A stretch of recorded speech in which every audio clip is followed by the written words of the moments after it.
Hey everyone, welcome to the Fortress webinar.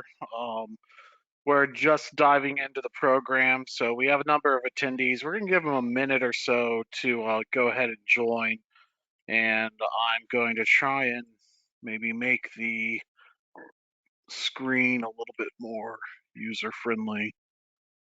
Let's see.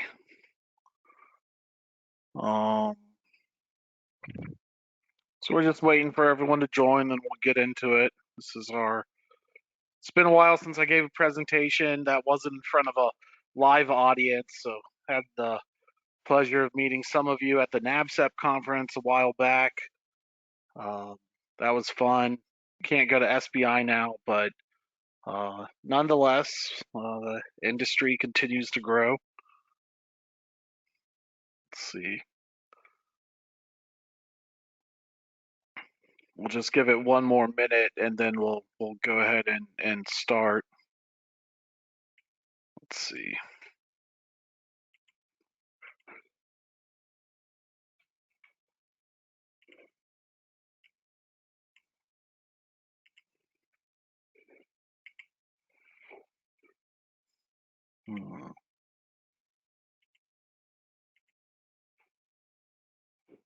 Yeah, feel free to ask questions. We will be doing cannot get sound.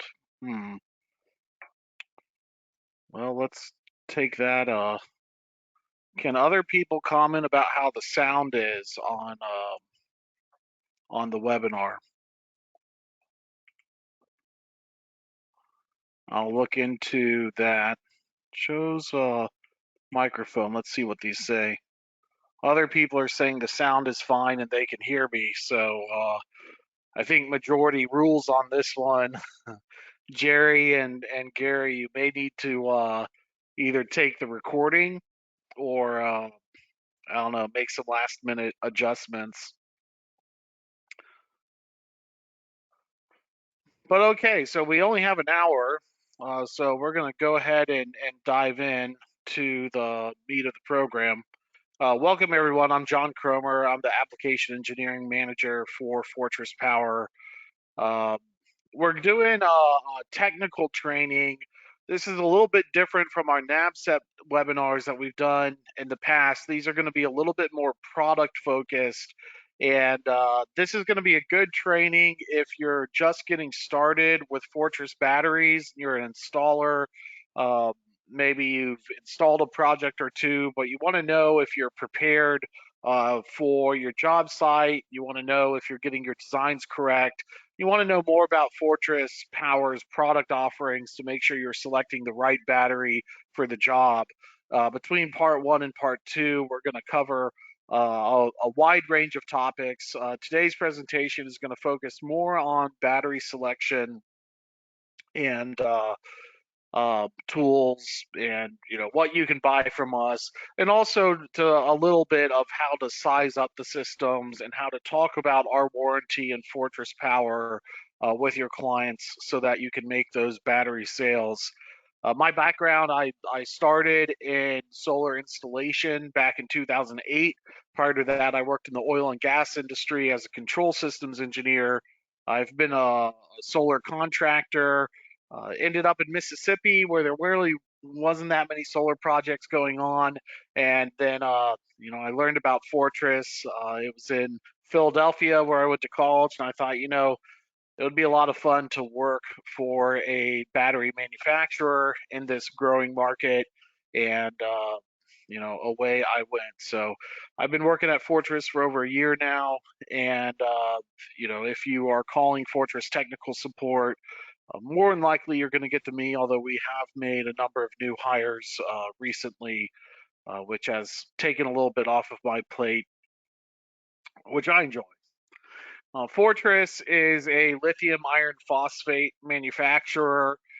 We have distribution centers in Florida, California, and Texas that help reduce those shipping lead times. Our headquarters is in Southampton, Pennsylvania, which is just north of Philadelphia.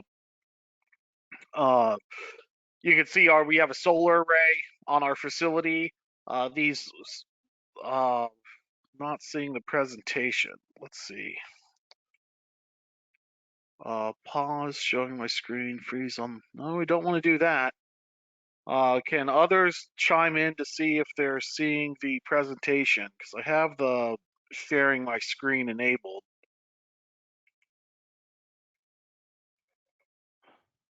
Let's see. I'm going to turn on my screen. All right, so it says there it is. Maybe that reset. Um, Good thing we're just on slide 1, right? So you can see our solar array on top of our headquarters here. That solar array is connected to our inverter wall where we have SMA inverter, Solarc, Outback, Victron, Magnum, Schneider. This is where we do our closed loop testing. If callers are asking about certain odd behaviors out of the inverter, if it comes down to it, we can wire up whichever inverter you're using and test for that condition. Although at this point we have a pretty good grasp of all these different inverters, what is required for their technical support. Sometimes we give up and say, hey, this is an inverter issue. You need to talk to the inverter manufacturer for that support. But if you do call us, we try and get you as far down the commissioning pathway as you can, even if it's boxing a little bit outside our corner here. We try and solve your problem, even if it's a inverter issue. So if you're having startup or commissioning questions or issues, please get in touch with us. We'll help you through it. We'll talk more about that towards the end of the program. Let's see, we also actually have a lot of presence in Latin America and South America too. And in fact, we have projects all over the world. I took a tech support case from a guy in the middle of the Indian Ocean. So, on the absolute opposite side of the planet as we are, there are Fortress batteries. And we also have some exclusive utility contracts with SEPTA to help make their rail lines, rail line relay stations more robust, which I think is ironic because that contract was integral to the founding of Fortress. It's the local transit authority in Philadelphia, and going all the way back into the 1840s when batteries were was it 18? It was late 1800s, 1880s, 19 up to about 1940. From 1880 to 1940, the initial wave of battery manufacturing was being built out, and the early customers were for rail lines. So here in 2020, we have similar themes going on. We also have a contract with Hydro Quebec in Canada, and we'll talk more about kind of what they've been saying about our batteries recently with regard to their capacity and ratings when we get to our warranty discussion. So what we're going to talk about today is the eVault Max, the eFlex, the Flex Rack for the eFlex. We'll talk a little bit about warranty evaluation. We'll talk about some tools that you should think about getting when installing battery systems, and then we'll talk about our website resources so that you'll know how to follow up with us on support cases and general discussion after the presentation. And again, feel free to make comments if you are. Let's see, we're told by our SE rep that the Florida location is shut down. I wish it was not. I don't think that's true, Mark. That would be news to me. So I would be looking at that. Yeah, and while so let's dive into the program. Those are good comments. Feel free to comment throughout the presentation. We will have time at the end for Q&A and to address your specific questions. So here are our two main products at this time: the eVault Max, which is an 18.5 kilowatt hour battery, and the eFlex, which is a 5.4 kilowatt hour battery. Now, many of you are familiar with the eVault, and you're like, well, what's up with the eVault Max? The eVault Max is a second generation eVault. It is almost the same as the regular eVault. In fact, an end user may not even notice the difference between the two batteries. They're both 18.5 kilowatt hour batteries. But basically, uh, to coincide with UL 9540 listings, we thought it was time to update the design of the eVault based on some lessons learned, having the eVault on the market for a couple years now. But it's, technically it's still 18.5 kilowatt hours. It still has a 9.2 kW output. So in terms of the battery size, it's the same. One major difference, let's see if I can't get my GoToWebinar drawing tools up on the screen. So bear with me 1 second. One key difference with the eVault Max versus the eVault is the eVault has this side panel with smooth edges that kind of wrap around the side and make the eVault look nice and sleek. But the problem is, if you ever have to get inside the eVault for any reason, you have to, take pretty much both sides off the eVault, the front and the back, to do things like if you accidentally deeply discharge the battery, you have to connect to the bus bar behind the BMS to charge it all the way up. Taking the sidewalls off the eVault is a pain. Or if you arc fault into the battery and it's enough of an arc fault to blow the fuse inside the battery, you have to do the same thing. Taking those sidewalls off the eVault is annoying. And so one upgrade of the eVault Max is now we don't wrap the side around the eVault anymore. We just have individual screw holes. That means the eVault is all front accessible. So if you're doing a BMS swap, used to have to go in through the top. If you were replacing the fuse or needed to access the cells directly, you would have to take the sidewalls off of it. That is all now front accessible, which means you will be getting in and out of the eVault much more quickly. Let's see. Uh, Another issue with the eVault is that it really did not have a robust BMS for like commercial grade battery to inverter communication.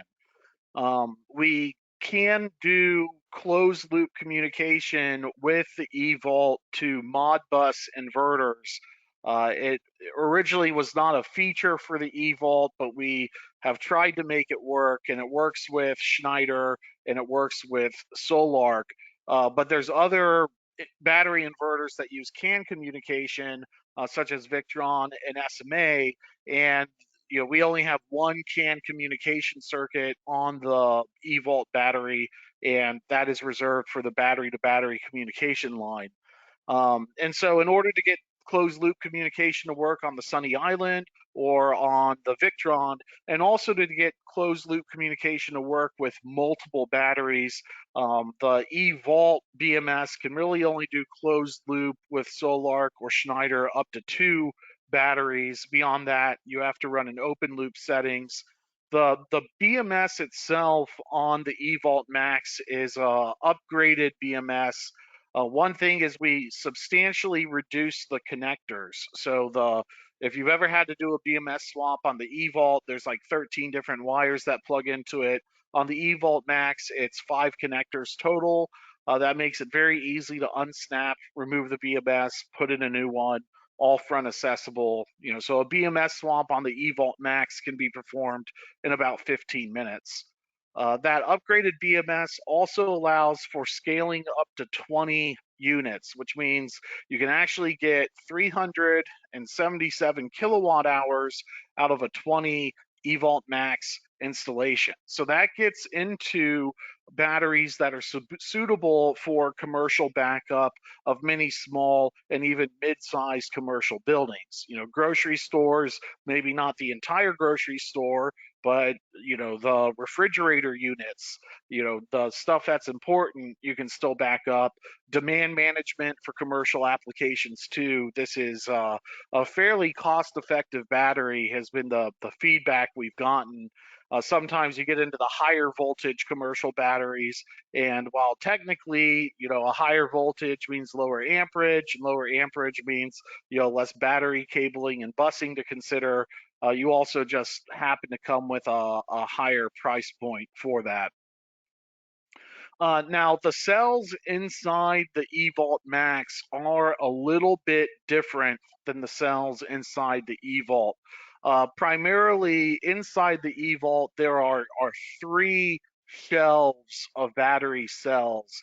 The eVault Max is a couple of inches taller than the eVault, and we divided it into 4 cell packs instead of 3 cell packs. So that's inside the case that you might not notice at first glance, but one key difference about the eVault versus Max versus the eVault is with those 4 cell packs, the cell packs are now removable.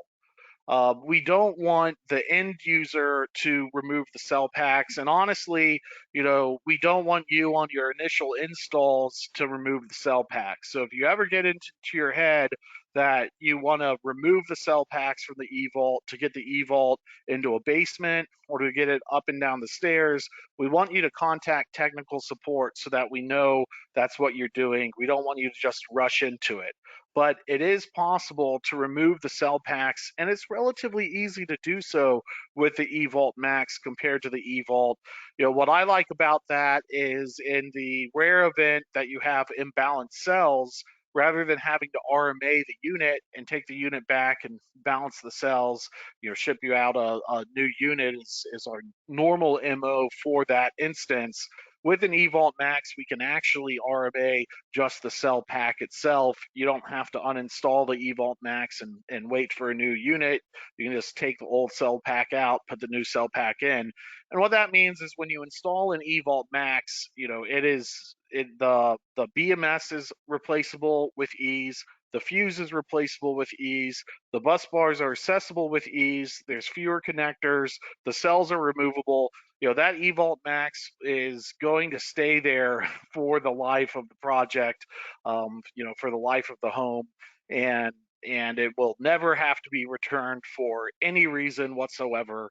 Which hopefully you haven't run into those issues. You shouldn't have to run into those issues. Being in tech support, those are the only issues that we deal with, and I'm just excited to, have that design change made into the battery. Over here at tech support, we are super excited about the eVault Max. Because of those reasons. Now, if you already have an eVault, you're still going to get the same power output. It's just that those tasks would take a little bit longer. So, rather than sit on our hands, given that 9540 is going to be required by most jurisdictions on projects moving forward, while going through that 9540 listing process, we also took the time to make some improvements to our product design.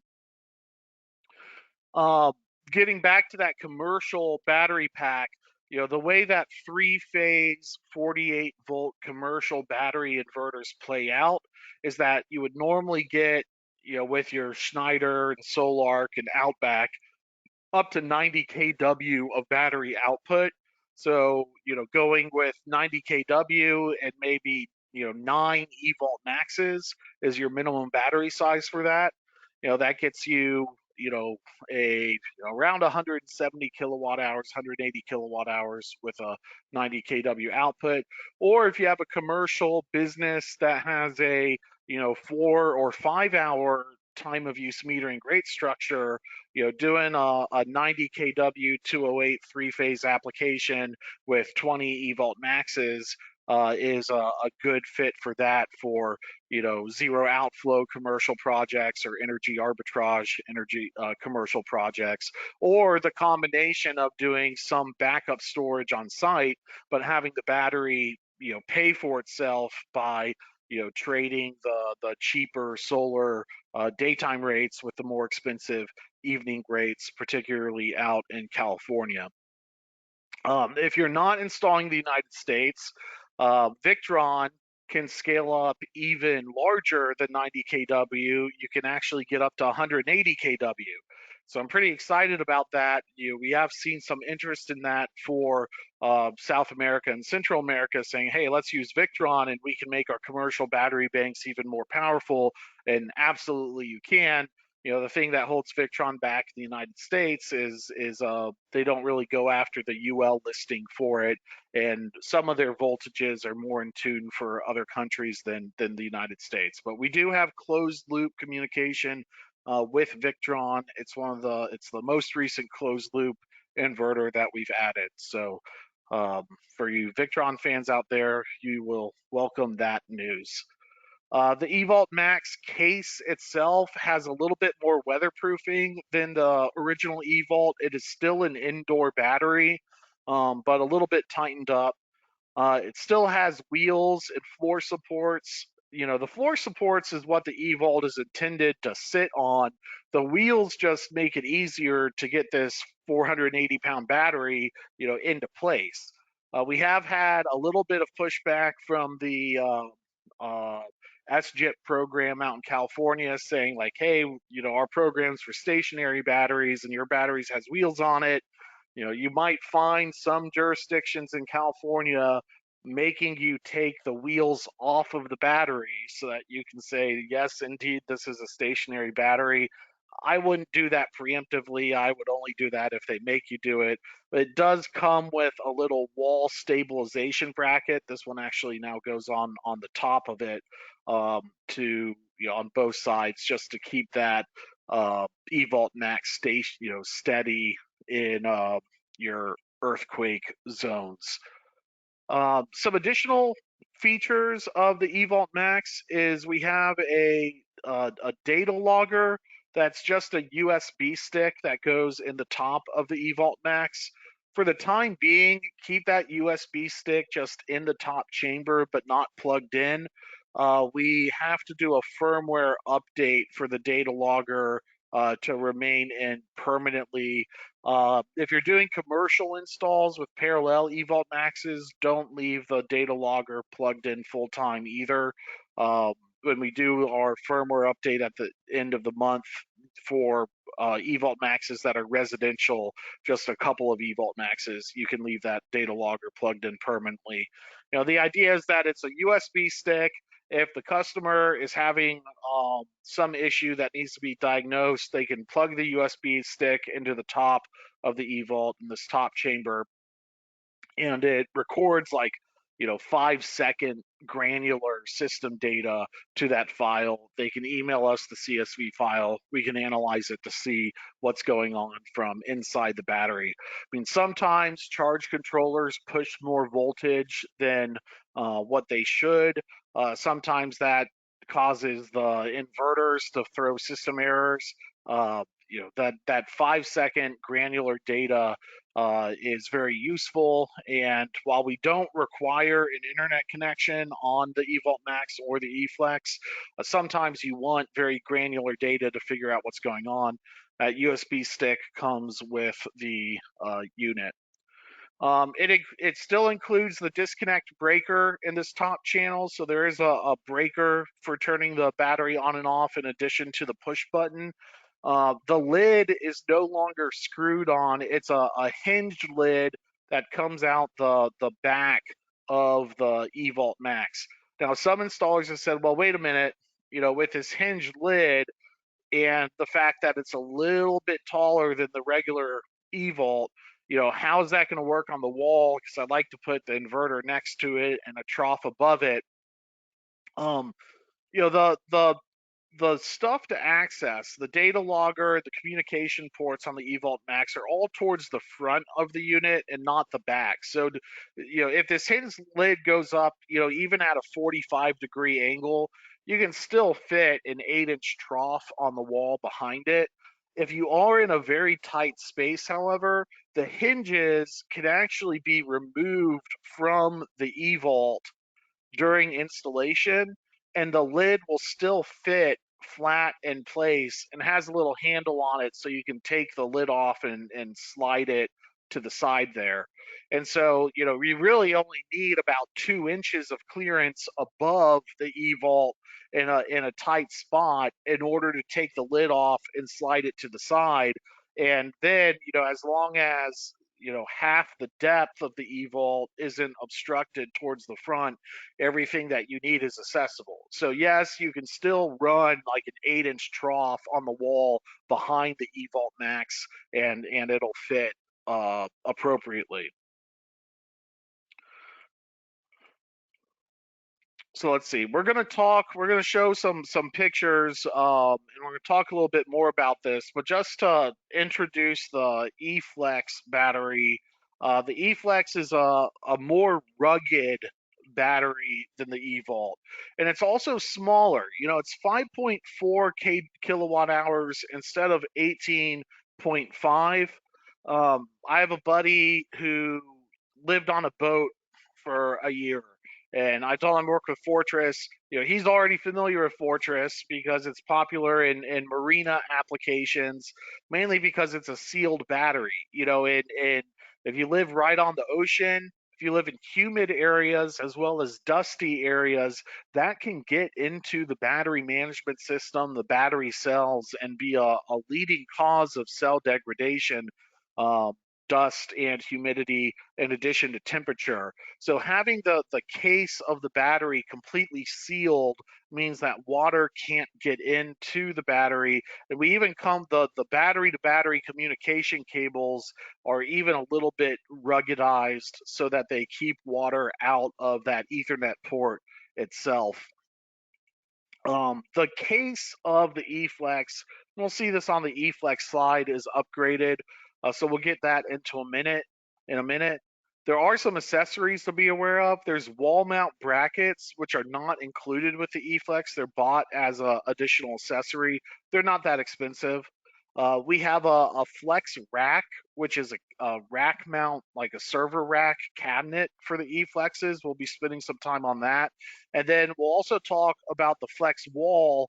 It's not out yet, but it's a outdoor NEMA 3R wall mount cabinet for the eFlex that we'll be sending into production. That we're making them in Canada. We're sending into production for that very soon enough to where if you're interested in having a wall mount cabinet for the eFlexes outdoors, that you should start talking to the sales reps to be in on that initial product run. We already have the prototype back in our test lab, so I'm very confident about our ability to get that delivered this year.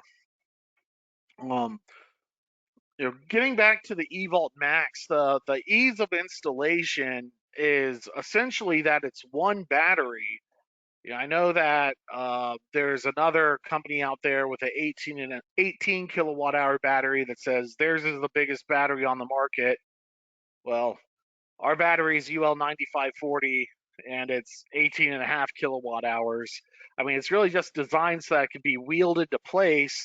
And then there's just one set of battery conductors that, our terminals are up here on the top, one set of battery conductors that can be just run into the trough. The eVault Max has knockouts on both sides to accommodate, I think it's a 1 inch and 2 inch conduit to go into the trough. So whether you're running, two lines of conduit or just one big conduit into the trough, whatever gets you there will work. You can get that detail on the spec sheet. And so it's just a very common installation is to put the inverter up on the wall, pipe in to a trough or a gutter, and then run the eVault into the trough or gutter, just for a very easy installation. Now, one of the more frequent questions we get in tech support is, what about bus bars? How do you, when you're installing parallel batteries or parallel inverters, how do you combine them together and have the install look clean and neat? If you go to our website, we have a support page, and under the support tab, we have application notes. And one of those application notes has to do with bus bar selection. So go to our website, you can get a little bit more information on that. Um, and then we'll visit it in a minute. But essentially, the most common way we recommend to combine the batteries together at this point is to put an 8-inch trough, between the inverter and the batteries, and then run the battery conductors into the trough, run the inverter conductors into the trough, and then do all of your battery combining inside the trough. So here we have 2 bus bars being installed inside the trough. Let's go ahead and hop over to our website and take a look at some of the mounting options here. So we go to our website, go to the application notes, go ahead and select the battery combiner selection, and man, we recommend these guys a lot. The Victron Lynx Power In. This is just a good bus bar, 1,000 amp bus bar. It's particularly good for those installs where you're not running conduit between the battery and the combiner. Battery cables do not have to be in conduit. In fact, there are some arguments to be saying it's better if you don't put the battery cables in conduit, provided that they're in a protected area or protected room. Your fine stranded battery cable has a higher ampacity rating that can be disqualified if you put it into a long conduit run. But this Victron Lynx Power In, the battery cables come in here.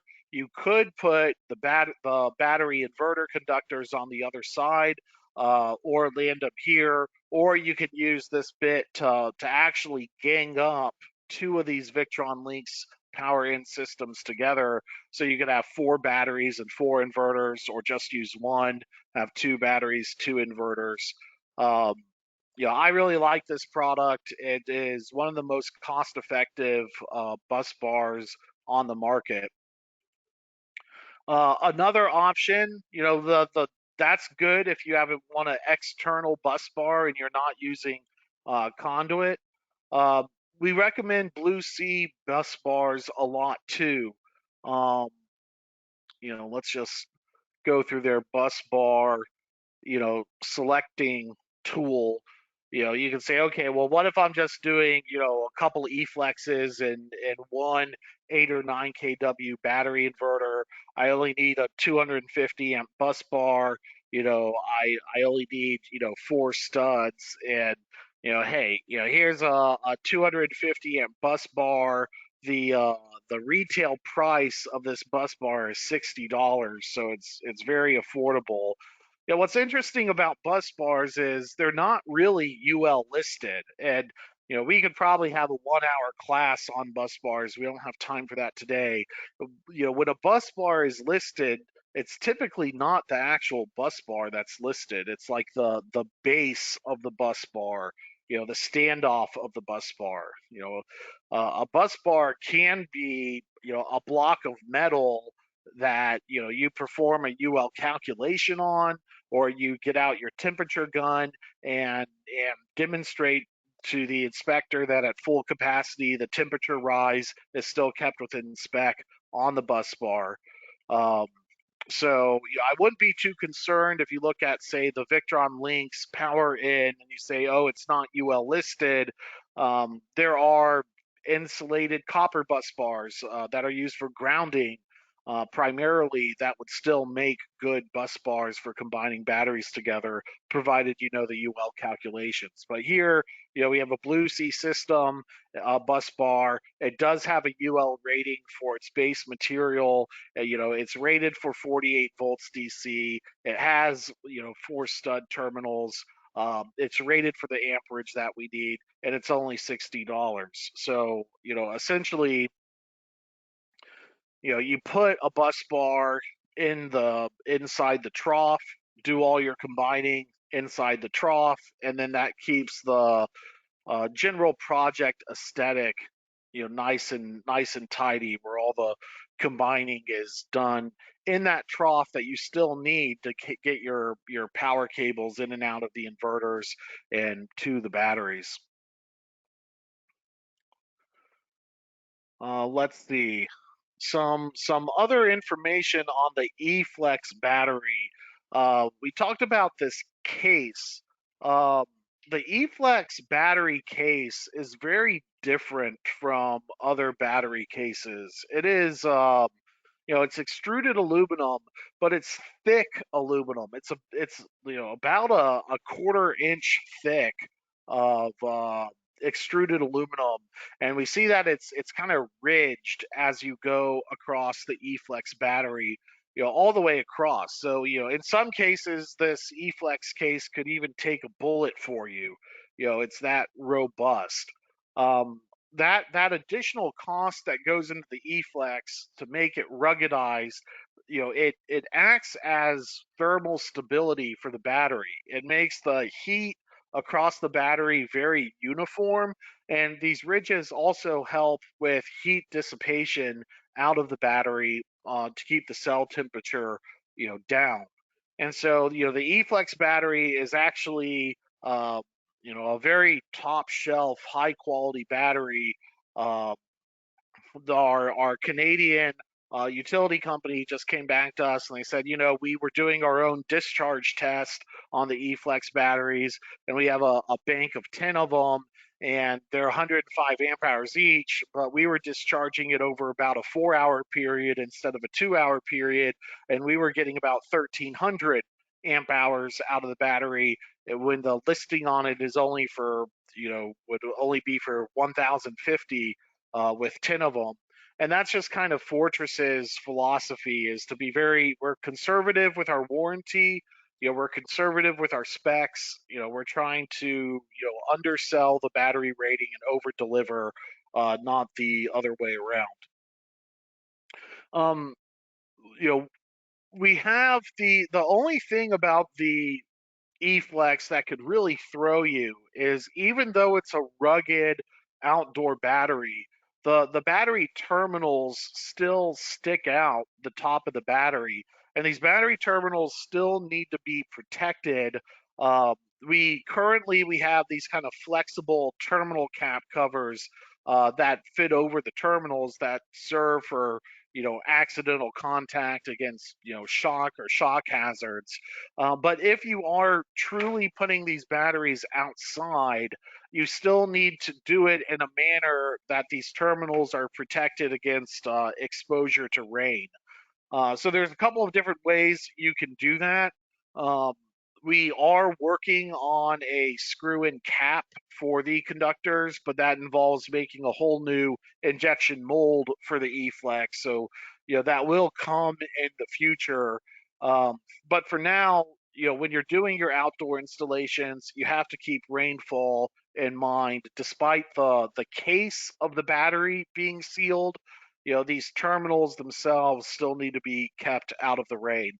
The other thing that installers should take note of is that the caps that we have to cover the Ethernet to keep rainwater out of these Ethernet ports. So, this push button is a waterproof, IP65 push button. The water's not getting through these terminals. Kind of the weak point and the battery seal is the Ethernet connections, and we've upgraded those to be water resistant as well. But you can over tighten these screw-on, caps that go over the Ethernet connections, and if you screw it on too tight, being solar installers with tremendous hand strength, you can screw these things on so tightly that you actually loosen this terminal. So especially in dry locations, don't overkill the screwing on of the waterproof cap that goes over these Ethernet connectors. Be a little bit more gentle with it, because if that comes loose, and you keep twisting it, then you have to get into the battery case and fix the connection at that point. So just be aware of that. Now, some jurisdictions, particularly out in California, are requiring that the batteries be kept outside. If you're keeping the batteries outside, um, do keep them out of direct exposure to the sun. Treat them like you would a battery inverter. Put it on the north side of the building if you're in the northern hemisphere. Keep them out of that direct summertime sunlight.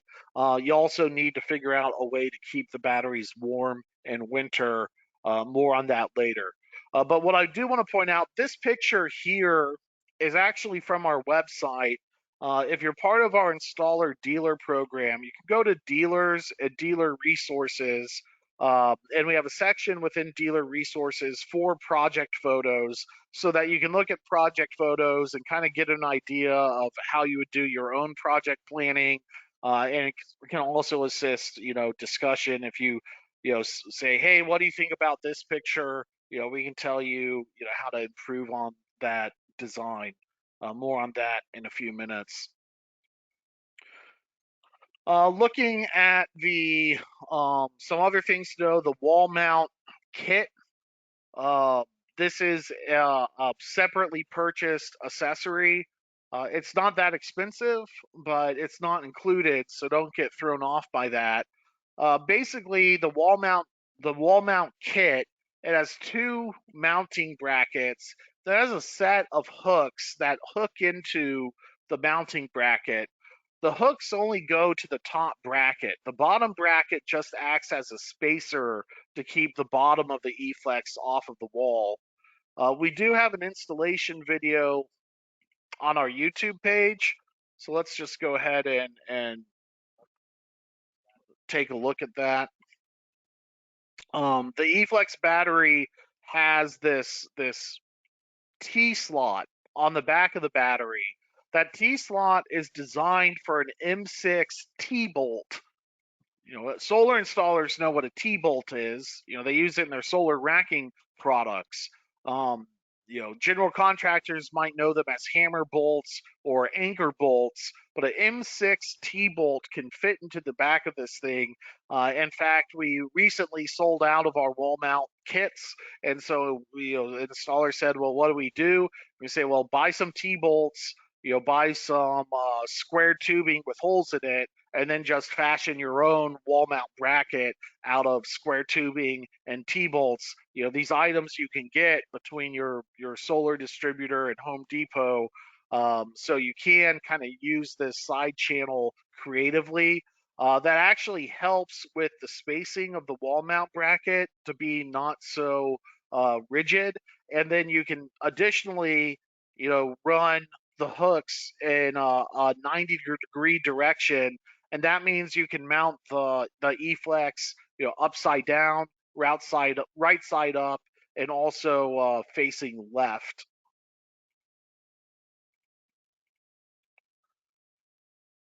So the way that you use the wall mount kit is the hooks just kind of hook into the back of the battery, like so. And here we're putting the wall mount bracket on the wall, lagging it into some studs. Again, this bottom bracket here, the hooks don't go into. It just serves as a spacer to keep the bottom of the battery off the wall, to keep the battery from tilting on the wall.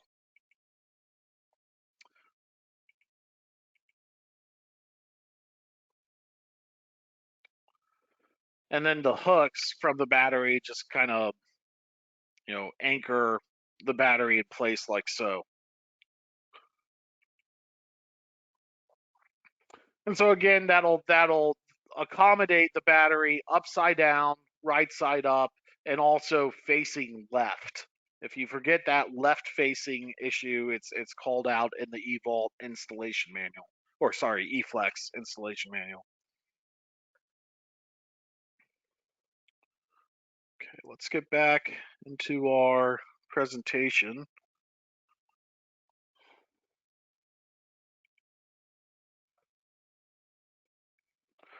So the flex wall is not yet released. It's just a standard NEMA 3R metal cabinet with a couple of custom modifications. We have a vent on the bottom and a vent on the top, um, kind of designed so that most of the time the conduit's going to come out the right hand side, and so that the rain that falls on the conduit, we don't want rain falling on the vent and then dripping onto the conduit. Um, it's a large cabinet. It's 3 feet wide by 5 feet tall. So this sucker is huge. Um, the reason why we made it so large is that it's designed to fit three E-flexes inside of it, plus all the combining and cable management that has to go on between the three E-flexes so that you can come out the side. Ideally, you just put your outdoor wall mount inverter right next to it, and then it's a relatively simple and straightforward process. You may need to check the weight rating on your wall. You may decide that you want to add some standoffs to the base of this thing. But long story short, we know that jurisdictions in California are requiring outdoor installations, and there's plenty of outdoor installations that aren't like a covered garage or a barn, where mounting the E-flex on the wall by itself would be just fine. When you need to protect those terminals from the rain, we do have a product coming out on that soon. So I would email sales@fortresspower.com to, if you are interested, if you have an immediate need for these wall mount for the flex wall, just say, hey, I want to be involved in any kind of pre-sales notification on this product so that they can know who you are, so that you're kind of counted and included on the first production run, so that you can get one this year. Now for some good news, we have a E-flex product. It's an indoor product, not an outdoor product, but nonetheless, it's a product I'm very excited about called the Flex Rack. Basically, it is a cabinet for four E-flexes with a bus bar built in to the cabinet. And essentially the inverter cables come in through the top. There's a knockout there for the inverter cables. The inverter cables land at the top of this bus bar, and then the E-flex lands on the bus bar. I think that you'll find when you look at the cost of this server rack cabinet, you'll find it very competitive against other server rack cabinets. It includes the server rack itself, the bus bar that comes with it, and the shelves for the E-flex to rest on. So these are 110-pound rated shelves. So you add up the equivalent shelves for a server rack and the cost of a server rack. You say, okay, well, this thing even has some rear wheels, so you can kind of wheel it into place and then set it down on the support legs, plus the bus bar, um, plus some side vents and the knockout pre-made. It's going to make any kind of server rack install much easier. Now, there's a couple of things to know about the Flex Rack. The first is the initial run, and this may change in the future. But we're not a battery cable manufacturer, and we wanted to get the Flex Rack out so people can start using it. But that got a little ahead of us. It just like if you bought the E-flex by itself, it does not include the battery cables. And so what we have to help you in that process until we start making cables and including them with the Flex Rack is, if you go to the Fortress Power website, you go to the Flex Rack product page, we have technical notes, which are right up here on product info. Or if you go to the download section, they're also here under technical notes. If you read through those technical notes, it calls out on your battery cable type and length, and provide some additional notes, and where to buy certain pieces of hardware that are not that much, but certainly worth knowing about. So if you're interested in the FlexRack product, do go to the FlexRack product page and look at those technical notes so that you get a better understanding of what additional material you need to buy. The cables between the E-Flex and the bus bar, which involves some crimp lugs, so you'll need a crimper, and then B, the fasteners to attach to the T-bolt to attach the E-Flex to the shelf didn't make it into the first batch of these things, so you'll need to get that on Amazon for a couple bucks. Now, when you look at a flex rack, it's like 4 E-Flex batteries in a cabinet. E-Flex batteries are 5.4 kilowatt hours each. The E-Volt's 18.5 kilowatt hours, and it's already in a cabinet. You don't have to, it's already combined together. So you're like, why would I get the flex rack and 4 E-Flex batteries when I could just buy an E-Volt instead? So what's the difference between the two? And the key difference here is that the flex rack can hold 4 E-Flexes, and the E-Flex is actually a little bit different of a battery than the E-Volt. The E-Flex has a 5 kW output for 5.4 kilowatt hours. That means it's basically discharged in 1 hour or a 1C rate. The eVault Max is an 18.5 kilowatt hour battery with a continuous output. I'm stuck on the video screen. Interesting. Let's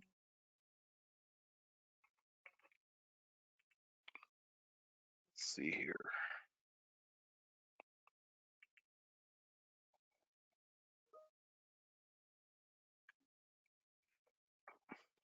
Let's see.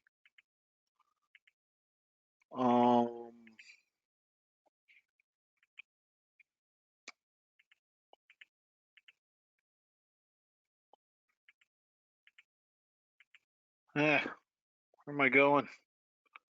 I want to go to meeting. What's going on here? I'll show my screen.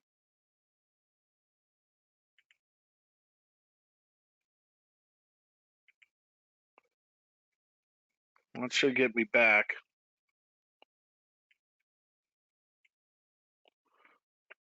Okay, so the E-Flex is 5 kilowatt output. It's 5.4 kilowatt hour battery. The eVault Max is a 9.2 kilowatt output with 18.5 kilowatt hour batteries. So what this means is the eVault is discharged over a 2-hour rate. That's called C over 2. The E-Flex at its maximum output is almost a 1C battery. And when it's in a closed loop configuration, we allow you to size it with that 5 kW in mind. That means that it's a 5 kW output. It's commonly paired with a 8 or a 9 kW battery inverter, so you can have 2 E-Flex with 1 battery inverter. The E-Volt, you have to have 1 E-Volt with the same battery inverter. And so in terms of your minimum battery sizes, you're looking at 2 E-Flex or 1 E-Volt in most circumstances for 8 or 9 kW battery inverters, and most battery inverters are 8 or 9 kW. So going back to the flex rack, when you have 4 E-Flex with 2 battery inverters, you can use it, you can put it all in one flex rack. So whether it's 2 Sunny Islands or 2 Solarks, those are popular configurations of installers who use 2 battery inverters. It's often one of those 2. You could just get 4 E-Flexes, put them into a flex rack, and then run both sets of battery cables and land on opposite sides of this stud terminal.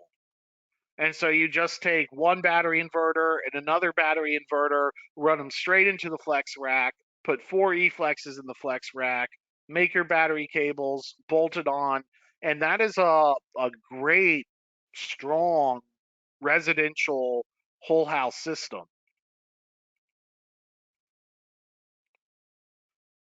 Um, when we talk about battery sizing, one of the hardest parts is inrush current. Why can't you have a 5 kilowatt hour battery on a 10 kilowatt inverter? And the thing is, without getting into too much of a discussion of what the inrush current means, inverter that has high inrush capability has capacitors capable of delivering high inrush capability, and those capacitors are completely empty during commissioning. They have no electricity inside them. So if you imagine, you know, if you had to fill a balloon completely full in 1 second, you take a deep breath and you start with a fully deflated balloon and you try and blow as much air as you can in 1 second, you're not going to get a lot in there. It would be a lot easier if you could start with the balloon partially inflated. And similarly, when you're starting a battery inverter up for the first time, when it's completely de-energized, man, it pulls its most amount of power it will ever pull during startup and commissioning. And so what that means is when you're in the field and you're commissioning your batteries for the first time and you turn your batteries on and you turn your inverter on and the battery reads a short circuit error, that's because the inverter capacitors are trying to suck so much power up into the capacitors at once, and that looks like a short circuit to the battery. And for those reasons, you put too small a battery on too large of an inverter, the battery will not be able to turn the inverter on. And so when you're in the field and you're starting up your inverter, there is a procedure to follow. And the first is to make the connection for your disconnects between the inverters and the battery. So make all those breakers, put them in the closed position. So if you have a breaker on the battery inverter, close that battery inverter breaker. If you have a breaker on the batteries, close that breaker, so that electricity can flow, from the battery up into the inverter. And that's before the battery is on. That's before the inverter is on. Just close that connection so that electricity can flow from one to the other. And then, just try turning on all the batteries and then turning on the inverter. If you turn on all the battery, that's assuming the inverter has a power button. If it doesn't, you might need to close the inverter disconnect. Turn on all the batteries, then turn on the inverter. Most of the time, the inverter will start up. If you have a well-sized battery bank, the inverter will start up. But if you have an undersized battery bank, if you're not supposed to do this, but if you just buy one eFlex and a 8 or 9 kW battery inverter, and you're sitting there in the field, you're like, okay, I pushed the limit, I had too small a battery, too large an inverter. Now what do I do? Our batteries have a pre-charged circuit in them, so that if the breaker allows, the batteries have a disconnect on them, the inverter has a disconnect on them. You close those disconnects so that electricity can flow between the battery and up into the inverter. And then you take the primary battery. The eFlexes don't really have a master battery. The eVaults do in a parallel battery install. But you basically just turn the battery off and turn it back on again. And the secret here is when you're turning it on again, push and hold that button down on the battery when you're turning it on. You push and hold that button down while you're turning it on for the eFlex or the eVault, it will trickle charge a little bit of power into this inverter. And what that does is it pre-charges the inverter capacitors. It turns it into a partially inflated balloon instead of a completely deflated balloon. So if you're running into inverter startup issues in the field, do the old turn the battery off, turn the battery back on again, making sure that electricity can flow between the battery and the inverter and use that pre-charge relay. If the inverter is, whenever you're turning on the inverter, you're triggering a BMS error. The secret here is turn the battery off, turn the battery back on again, holding the push button down. If you do the pre-charge relay once or twice, if it doesn't work the first time, do it again. The second time, the battery will stay on, the inverter will power up, and then you won't, you'll be able to proceed on with your installation.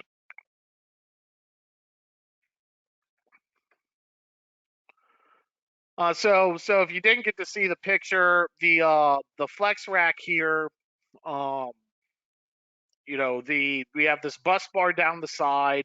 It's a little bit wider than a standard server rack cabinet, so that we could fit that bus bar into it. And we have technical notes on our website on the product page.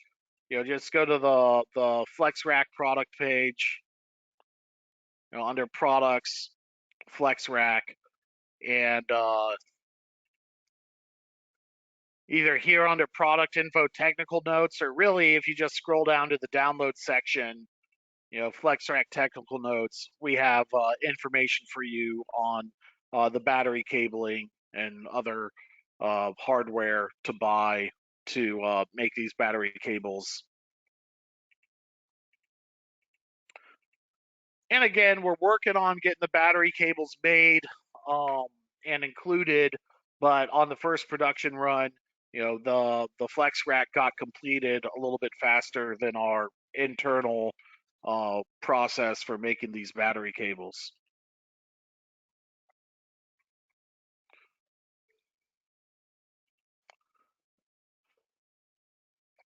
So let's see. So why would you do, 4 E-flexes versus 2 E-vaults? I mean, pretty much with an E-vault, it's one battery inverter, one E-vault max, two battery inverters, two E-vault maxes, three battery inverters, three E-vault maxes, and customers want that whole house backup power that requires multiple battery inverters. You might be doing multiple battery inverters because the solar array is very large and you want to tie them all the solar array into your battery inverter. So that makes sense, but the larger your battery inverter, the larger the battery. Uh, your Sunny Islands in particular, these are they're a very good price right now. They're a very good value, very good price, 2 Sunny Islands. But you need two of them to make 12240. And so, if you get 2 Sunny Islands, you're looking at two EVault Maxes, and you're like, well, I got a great price on my inverter, but my customer just can't afford, two EVault Maxes. That would be, instead look at getting the flex rack with the 4 E-flexes as a way to get this expenditure down. The eVault Max is always going to be more cost effective when it comes to dollars per kilowatt hour. It's our most popular product. It's our flagship product. Just that 18 and a half kilowatt hours already combined into one is simple, and it's the way to go. But for the case where you're out of project budget and you need to get away with a smaller battery, but you're like, well, I can't get away with a smaller battery because then I'm below my minimum battery sizing, you might find that if you're selecting a closed loop inverter like Sunny Islands or Solarx or Schneider, um, then you can do the flex rack with 2 to 4 E-flexes, and that lowers your project budget because you're buying less battery capacity. Um, we talked about the wall mount bracket. We talked about the flex rack bracket. I would, also just point out that you can just floor mount the E-flexes. They do have a rubber base, or it's a plastic base, but it's a high density polyurethane mold uh, case. I mean, you can whack it with a hammer, and it oddly it doesn't like break or anything. You can just set that on the floor and it's insulated against your concrete floor, so it counts as an insulated base as required by National Electric Code. I do want to leave time for Q&A. Um, some of these topics that we didn't get to, we'll cover in part 2. But real quickly, uh, if you are doing just one battery inverter and 2 E-flexes or 1 E-volt, and you want to deliver whole house power, we do have a 1-hour class called the Hawaiian Tie-In. We taught it at the NABCEP conference. We'll make a recording on it, sometime soon. But basically you can deliver whole house power to customers with just one battery and one battery inverter. There's a couple, you can do it without a smart panel. A smart panel, can say, oh, well, we'll run all of your house off of one battery inverter. That's like 35 amps. Well, realistically, one breaker on a service panel is 40 amps. So how do you run your whole house off of that? It's just not terribly realistic. So, we still strongly advocate wiring a backup panel and putting the loads that you need automatically backed up on this backup panel. But what we would say is run a circuit between your backup panel and your main and land it in the top 2 breaker slots of your main service panel. So, your battery inverter is connected between the meter and the main through a supply side connection, but you have this automatic backup panel that has power during a blackout. Run a circuit between your backup panel and the top 2 circuits on your whole house panel and put a generator interlock plate between the main and those 2 circuits, so that this generator interlock, the purpose is it locks out the grid when you power your main. And that way, everything that you need automatically backed up is automatically backed up on your backup panel. But during a true extended power outage during the day, when the sun's up and the battery's full and your automatic loads like your hot water tank could be gone and physically turned off, you could go and physically turn on your generator interlock and then physically pick and choose which breakers you wanted to power. And so, you don't want your air conditioning to, prevent you from having enough power to have the food in your fridge not spoil, but you still want your air conditioning. So how do you have your cake and eat it too with a small battery that's not large enough to really deliver whole home backup panels? But you look at all this smart panel stuff and you're like, I'm never going to figure that out. Well, there are cheap UL listed solutions for, redirecting some power from your backup panel to your main, namely the generator interlock switch. That just adds, a couple $100s to your total project, but it allows you to deliver whole house power with a straight face to the customer, and that's what the customer wants. So even with smaller battery solutions, with one battery inverter and one battery, there are, even without a smart panel, whole house power solutions. So we cover that in a 1-hour class called the Hawaiian Tie-In with a Twist. And more on that later. Essentially for this backup panel, what we recommend is your fridge and freezer, your internet, your garage door, which in some areas is a state mandate, entrance exit lights, kitchen appliances, the master bedroom and bathroom circuit, your well pump, and your television. And then if you're doing 2 inverters and 2 batteries, then adding an air conditioner or a hot water tank or both if you're using the smart load feature on the inverter. Uh, but if you're only doing one battery and one battery inverter, stick to this list and then power the other items manually via that generator interlock. Because you can run, If you have a 9 kW battery inverter, you can run your hot water tank on it. It's 8 kW. You just have to make sure your other loads are off at the time. So you don't want your well pump running when your hot water tank is running. That'll make your electricity less reliable rather than more reliable. But we'll save that discussion for another class. Um, let's do 5 more minutes, then we'll open up to Q&A. Um, one item I want to talk about is cell selection. Prismatic cells, pouch cells, and cylindrical cells are three different types of lithium iron phosphate batteries that are on the market. And I've seen a company out there with a UL 9540 pouch cell battery. And the reason why I wanted to mention this slide in class today is to say that look, there's a debate between prismatic and cylindrical cells. Tesla uses cylindrical cells. We use prismatic cells. We feel that prismatic cells are the highest quality out of the three. You can go do your own research. There's articles out there that say prismatic cells are better. There's articles out there that say cylindrical cells that are better. Pretty much every article that's out there says that pouch cells are the worst. So when you're looking at your battery specifications and your battery warranties, and you're saying looking at your cycles and your depth of discharge, you're not checking whether it's prismatic cells, pouch cells, or cylindrical cells.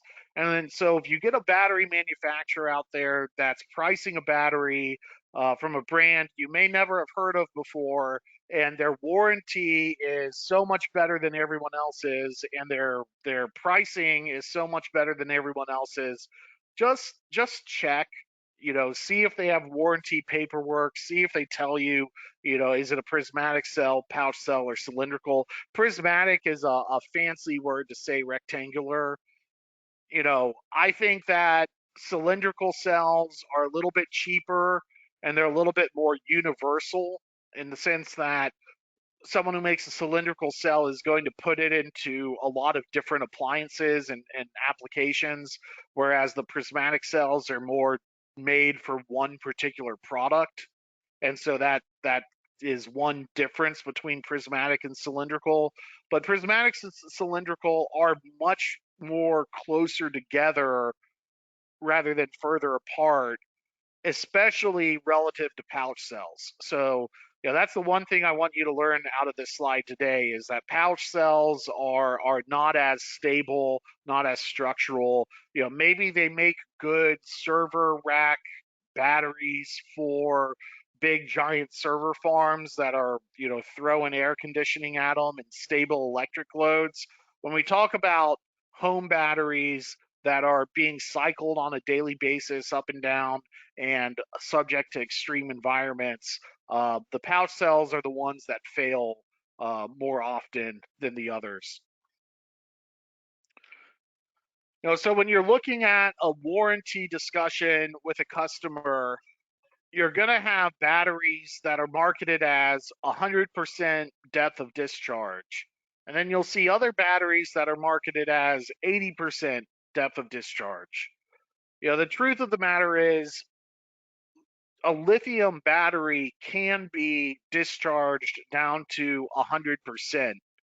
But if you discharge the battery down to 100% on a daily basis, it will not last 10 years. It will not last as long as an 80% depth of discharge. Our warranty says, discharge the batteries down to 80%.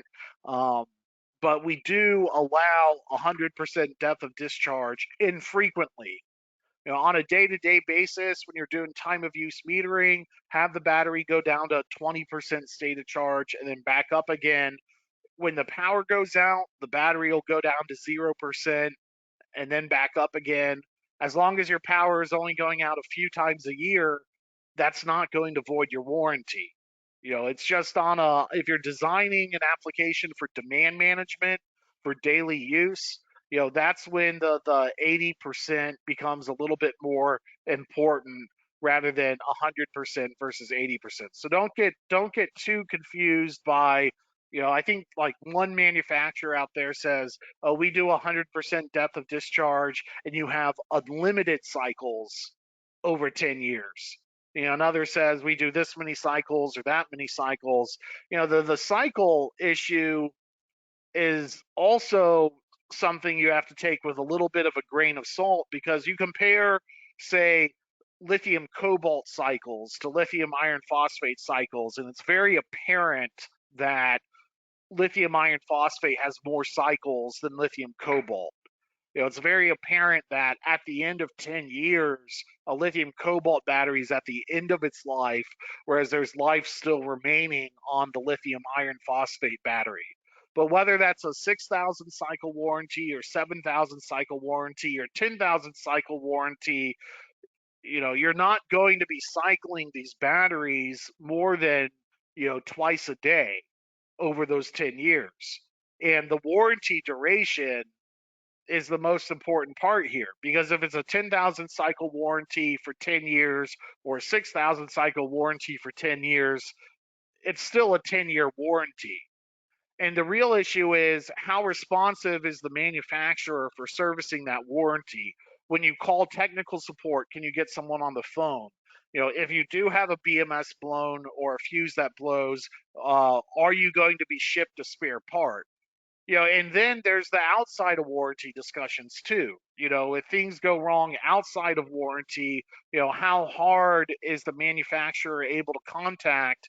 And when you do contact them, are they going to push back on you and try and look for every reason under the sun to disqualify you from getting the spare part that you need to get your system back up and running? Fortress isn't that type of manufacturer, but there are those kinds of manufacturers out there, and that gets lost in a cycle or depth of discharge discussion. So the responsiveness of the manufacturer, the preparedness of the manufacturer to deliver spare parts is very important, and that's something that we run out of our Philadelphia office.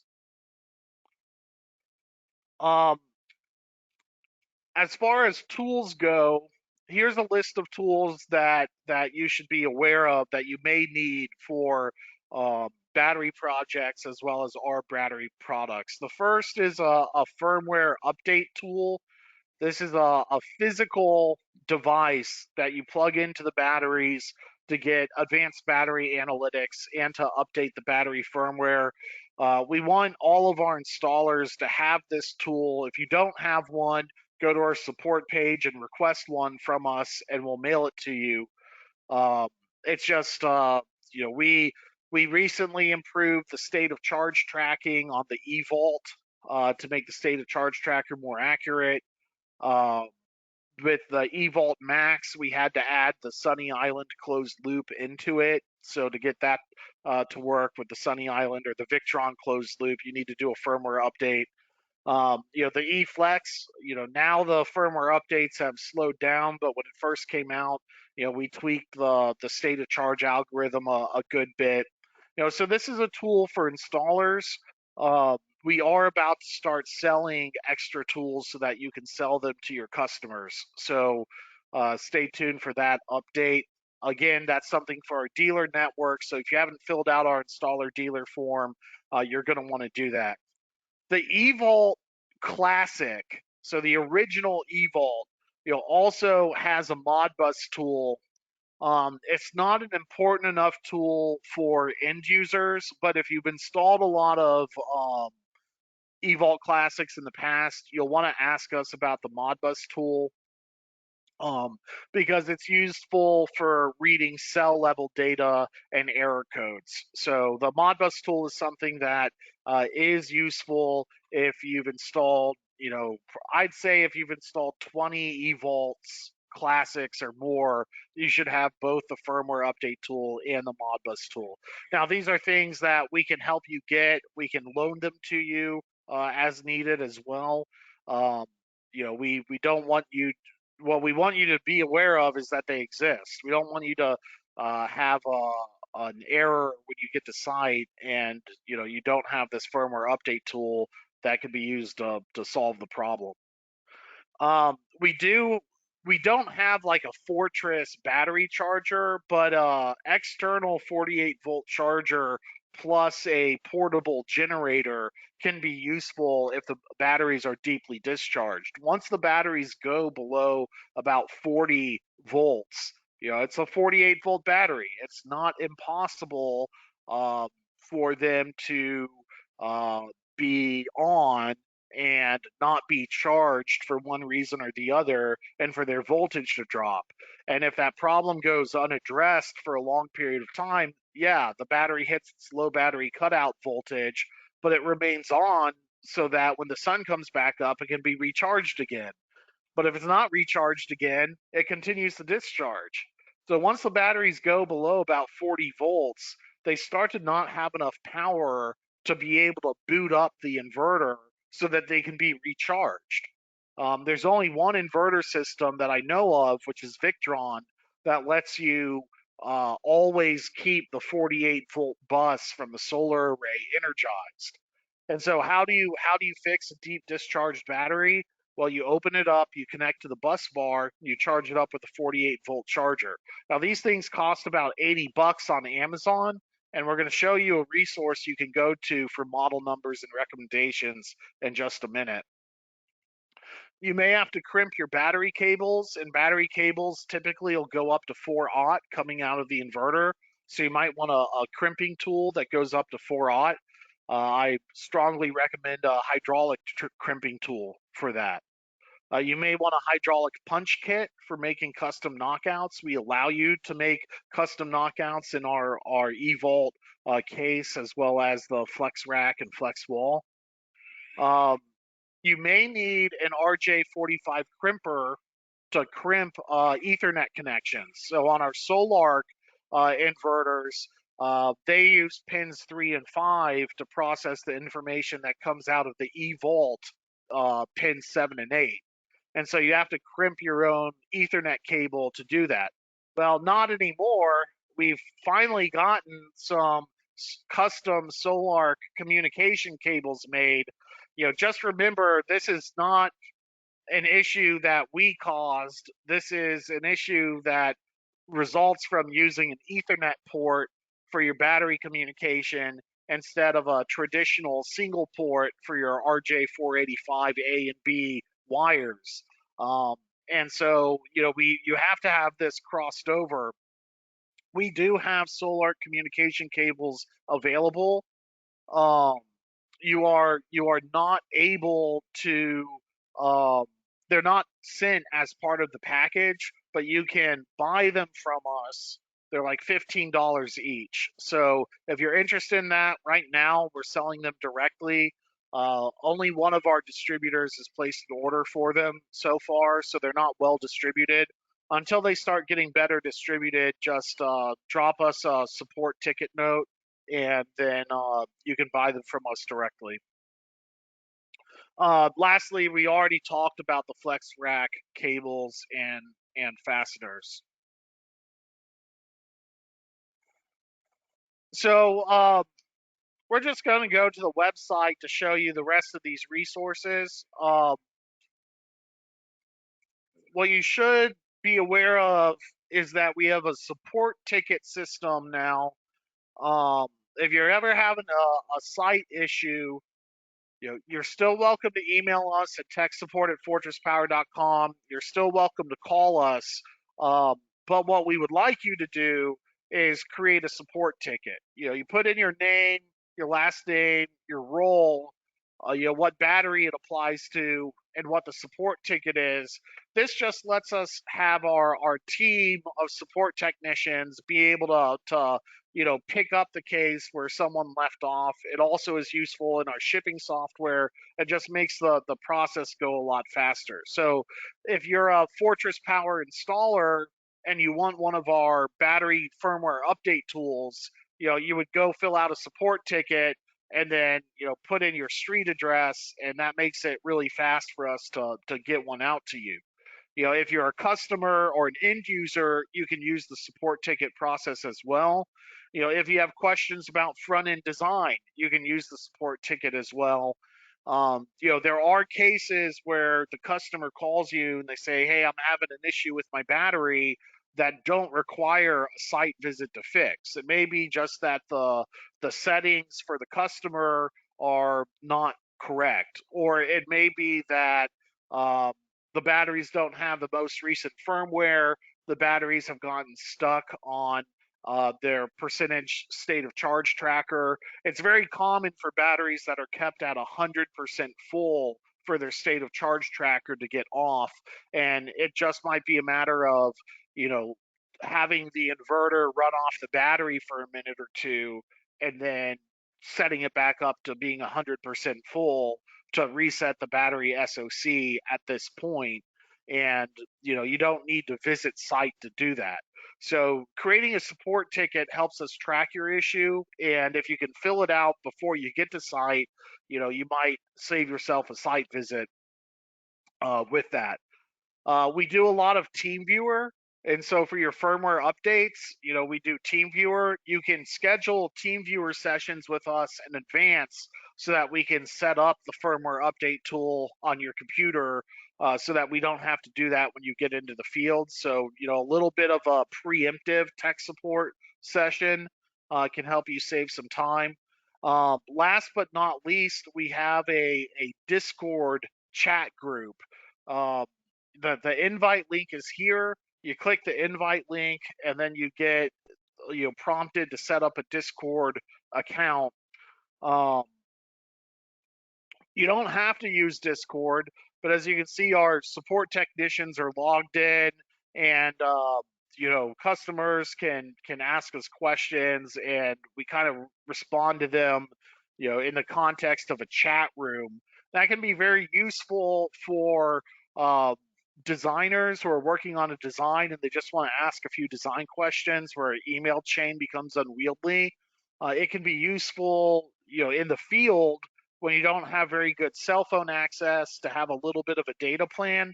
But within this Discord group, we have inverter specific discussion. We have Fortress product specific discussion. This is where we also put our webinar recording. So this webinar will have its own section with recording and slide handouts here. Um, we also have a battery capacity sizing tool that can be useful for the sales process of selling your customer bigger batteries, because you can describe to them how much of their system is running on the battery and how much of their system is running on the grid, analyzing things like solar inflow and outflow from the site. Our sizing tool does things that not even Energy Toolbase does. So, exploring this Discord and being able to talk, not just with text messages, but you can also live chat with our installers in real time too. So, Discord is a software that's more likely to be used by your kids rather than yourself. But if you take the time to learn how this support tool works, not only will your kids think you're cool, but you'll also get a different way to communicate with us that might just be a better fit for your team. It's also great for team chat. So with that, the last thing to know on our website is we do have a dealer section. This dealer section has an inverter guide section. The inverter guides, some of them are starting to get pretty detailed. So always check for the latest inverter guide. So for instance, with the Solarc, we recently updated it for the eVault Max to help you kind of through eVault Max commissioning. Um, we talk about making that crossover communication cable here. Uh, what port to plug into on the Solarc battery. We try and make it as easy as possible so that you can just punch in the values that need to be punched in so that you can get on and off the job site real quick. And we've recently taken it all the way through to the grid parameters tab to, say, hey, most customers are going to want, this for their grid parameters to see their battery always go up to 100%.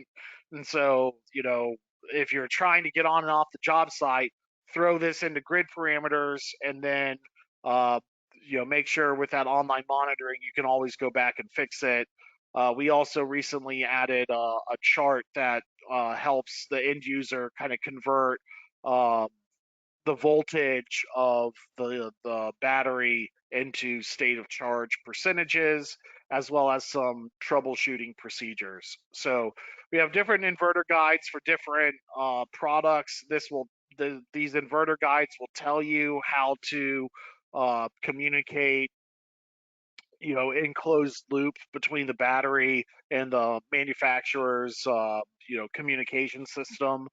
Um, so, don't just look at the guide for the product, also look at the inverter guide itself.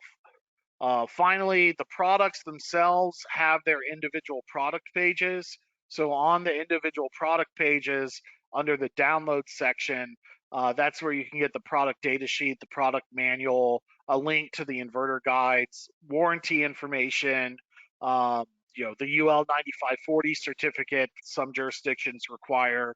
Last but not least, we have a firmware page. You select your product, click go. Here you'll have firmware update instructions as well as the firmware, software, and drivers for that. So with that, I am going to stick around for questions. You're more than welcome to join our Discord group after class for questions as well. And we'll try and get all of your questions answered. So let's dive right into that. Regrettably, I'm going to go kind of from most recent questions backwards. Um, so if you're if you put in your question early, you're going to have to stick around. We will get to it. But with that, let's just go. So is the firmware update tool necessary for new batteries or also for old batteries? The firmware update tool, we want all of our installer dealers to have. So when you go into, the way to become a dealer, go to our website, become a dealer.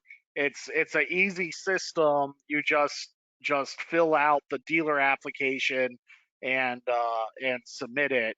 Um, but certainly if you're installing more than one or two Fortress battery systems, you'll want our firmware update tool. We want you to bring it to every job site. You get to the job site, if you have your laptop at the firmware update tool, you can just plug in and see what every battery is doing, as well as error codes and messages. We can remote log into your computer, and we can open and close relays for the batteries. That can really help if a battery is at, if a battery for whatever reason is at lower voltage than the others, we can help you kind of get that battery back online without having to push a bunch of buttons. So the firmware update tool is very useful. Fill out a support ticket on our website if you are a Fortress installer dealer and you don't have one already. If you're not a Fortress installer dealer and you don't have a firmware update tool, fill out the Fortress installer dealer application and then fill out a support ticket and we'll get you one. Is the presentation available for participants? Yes, we are recording the presentation. So, feel free to check back to our Discord group for a copy of the video. Maybe we'll be redoing the video with better graphics as well. Let's see, how do you sign up for the Hawaiian tie-in class? Basically join our Discord group. We have the slides published, but we haven't made a recording of it yet. So you can review the slide material there. Just join our Discord. The LFP10 needs a update. The LFP10 BMS is a MOSFET BMS. There's a reason why the LFP10 is a lower cost than the eVault per kilowatt hour. Basically with the LFP10, you have to run it in voltage-based mode. It will not communicate to the inverter. The main thing to know about the LFP series batteries is that you need to make sure that you're keeping the charging amperage to 80 amps and the discharge amperage to no more than 100 amps.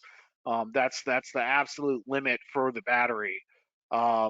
it does not have the inrush capability of the eFlex. So, you can run into startup issues with the inverter, but the LFP10 does have a pre-charge relay. So if you're running into inverter startup issues with the LFP series, just turn the battery off, turn it back on again, hold the button down when you're turning it back on again, do it a couple of times, and then the inverter should start. If it doesn't start, there's a couple more ways you can kind of MacGyver a pre-charge relay to the LFP10. But the takeaway here is with the LFP series, you can't have a 5 kWh battery on a 5 kW inverter. It's just an undersized battery. So you'll need multiple batteries, and you'll also need fuses to go between the multiple batteries. That Victron bus bar that we looked at has fuses that go in line with it. It's a very cost-effective way to parallel multiple batteries and put fuses in line. Cynthia, do we have any dealers currently in Ghana? You'll have to email sales@fortresspower.com. I'm not sure about that.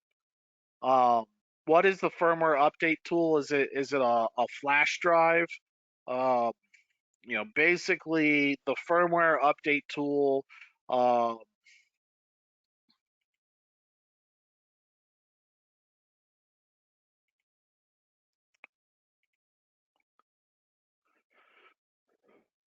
basically it's just a CAN bus communicator. There's a communication protocol called CAN bus. Schneider actually invented it. That's kind of neat. Um, you need some drivers on your computer so that your computer can communicate with CAN bus. But after you install the drivers in our CAN bus software, as long as you're using a CAN bus decoder, you can talk CAN bus to the battery. And so it's an external device. You get it from us. It comes pre-wired with what you need.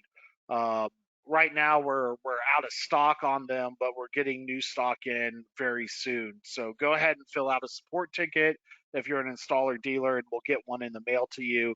And then we also, once we get this new stock in, we'll have them available to sell if you happen to want to install. For those customers who want everything, extra stuff, extra BMSs, extra fuses, you may want to sell them a firmware update tool. We're not trying to make money off of them, but we are trying to get them to our installer dealers. And if you want extra ones, they're available for sale. Um, let's see. Yeah, so the cost for the firmware update tool is going to be around 40 or 45 bucks. Um, at what SOC does the battery voltage start to drop below 40 volts? Pretty much 0% SOC is when it's at below 40 volts.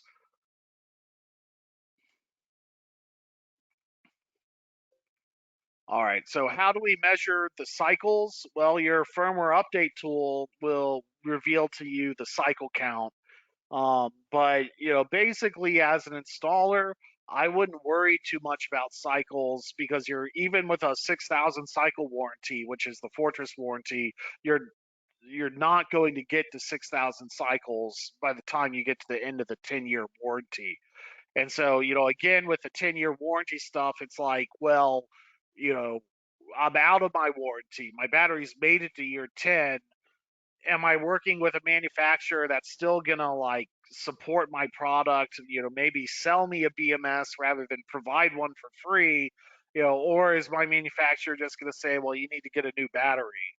We some of our older battery series, the LFP series, we support. We may have to make new BMS boards, um, but I can say with the eFlex and the eVault Max, they're they're very modular. It's very easy to repair compared to our initial product line. So, as an installer, if you're confused over, do I still go with the LFP series or the eVault Classic versus the eVault Max and the eFlex, we just say, move on to the eVault Max, the eVault eVault Max, and the eFlex. Uh, I don't think we will be updating our eVault Max product line for a very long time. Mainly because of the UL 9540 process, kind of in a way it stifles innovation, so that you don't want to change your product up too often. Um, so let's see. Load controllers are handy to set priorities for load. Yeah, I absolutely agree. I mean, load controls are great. A lot of battery inverters come with load control functionality built into it. Just installers don't go all the way through to saying, okay, I have a load controller built into my battery, so now I need to go buy, a junction box and some contactor relays to take advantage of my load controller. It's funny, they'll buy, a $2,000 smart panel rather than put it together one together using the capability they already have. Mainly because the smart panels like Lumen or Span, come with very nice software and control multiple circuits, not just two or three. Um, that said, if you're like, well, I want to put my electric water tank on my backup panel, taking advantage of the inverter's load controller and getting a 50 amp or 40 amp relay and using that load controller uh, will differentiate you from the other installers so that you can oversize your backup panels without getting into additional products. So Roberto says, does the eVault Max have the same cutout voltage and max charge voltage that only leads to 35 to 40% usage of the battery? Um, the cutout voltage is 48 volts. The maximum voltage is 54.4 volts in open loop or 56 volts in closed loop. If you're seeing on the eVault where the percentage, if the battery is showing, 70% at 51 volts or 100% at 53 volts, you'll need to create a support ticket with us so we can figure out what's going on. And maybe that the eVault Classic will need this firmware update that we've released for it. I had a support ticket today where eVault Classic was showing like 53 volts at 100%, and the issue is the battery is just always kept at 100% and no load, and as soon as we put a 4 kilowatt load on the battery, the percentage tracker started to work correctly. So sometimes the batteries just sit completely full. That can mess with the state of charge tracking. And the firmware update for the eVault Classic version 7.7 that we released has BMS recalibration, not just at the top of the voltage range, but also at the bottom of the voltage range. So that it used to be to recalibrate the eVault Classic voltage range, you had to go up to 56 volts. Now if you discharge the battery down to like 48 volts, that'll recalibrate it as well. um, why are the batteries installed outside a house? Why not a garage? Honestly, I think that the it's better to have the batteries inside a garage or inside the house where it's air conditioned, or inside a garage where you get better dust and thermal protection than putting them outside the house. California, some jurisdictions in California are putting them outside the house because of fire safety. There's a lot of fire safety regulation that has to do with batteries. We'll talk more about that in part two, but essentially, um, the instances of lithium battery fire in the industry so far have either been thermal runaway on lithium cobalt battery systems, or fires that don't have to do with the battery at all, but started in the side of the inverter that steps up the 48-volt batteries into higher voltages to run higher voltage battery buses. And so the 48 volt platform as opposed to like a 600-volt battery or 400-volt battery avoids those issues. So I think it's a little premature for a state like California to say we want the batteries to be outside the house. Nonetheless, code's code. You can either fight it, but it's easier just to comply with it and sell the batteries how they want. Um, let's see. Uh, Another way to limit capacitor inrush is to use an active circuit that limits this inrush. This is a common way to do it in other industries. I agree, but you would need that to be built into the inverter functionality. One solar arc with 2 eVolts is just fine. Copy on the webinar, you'll get it. Um, we'll see about mailing it out. I'm going to skip back down to some recent questions. What's the temperature humidity range is best, and how do you heat the battery in the winter?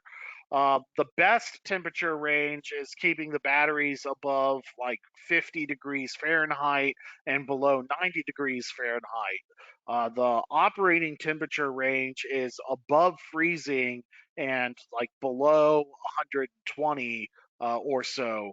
You can find the temperature ranges detailed in our warranty guides.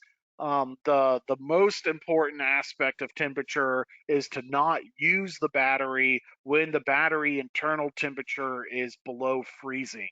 So how is that? Well, if the garage is 25 degrees Fahrenheit, the internal temperature of the battery is still above freezing and you can use it. But if your garage is at 10 degrees Fahrenheit, if you're in those types of conditions, at that point, depending on how much of a winter you experience, you would either, wrap the battery in a heating pad and put that heating pad on a timer, or our flex rack has a little plate in it that you can mount a DIN rail mount thermostat that just turns on, when the battery is below 40 degrees.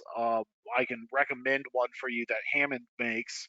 Uh, or if it's an outdoor battery, you could take the wall mount brackets, put the batteries on the wall, and then build a cabinet around the battery and stick a heater in there. So what's common is to get 120-volt small heating elements that have a thermostat function built into them and wired AC run out to the battery. That way you can take advantage of the inverter's low battery cutout voltage. If you put a 48-volt DC heater on the battery, that's fine too. Um, but it could take the battery all the way down, to a deep discharge. Just be aware of that. Uh, let's see. Still answering questions. Yeah, we were talking about a 48-volt charger. So in our Discord group, for example, we have tools and material discussion threads. We have one on external charger, and my favorite external charger is this one that's linked here. Um, basically it's a 54.6 6 amp charger. I like it because at $80 for 6 amps, you just don't get a more cost effective charger than that. The only issue is it doesn't come with alligator clips. So, what I generally recommend is just going and looking for some 30 amp alligator clamps, and then making sure they're these mid-size clamps, not the tiny ones don't quite fit around the good terminals. But you get some mid-size clamps and then splice those on to your electric bike 54.6 volt 6 amp charger. And otherwise, when you're looking for something that's more of a complete kit, you're going to end up paying like $120 instead of $100 or $90, and It looks like it's dropped. This one actually looks like it's dropped down in price a little bit. Charging at 51 volts is going to be fine, just the same as charging as 54.6. In these cases, you're trying to get the battery up above uh, 50 volts or so that the inverter will turn on. This one is a kit that's 6 amps that comes with some alligator clamps included. There's nothing wrong with this charger. This is a good one too. Let's see. Getting back into the questions. A cycle, the definition of a cycle, that's a good question. That's why, you look at the spec sheets on Discover batteries, they just don't even define it. They say you have unlimited partial cycles. For us, a cycle would be going from 100% down to 20% and then back up again. Um, does the E-Flex have a low temp cutoff? Yes, it will cut off at below freezing. Um, we have an E-Flex in our lab where the installer installed the batteries and then didn't install the charging resources for a very long time.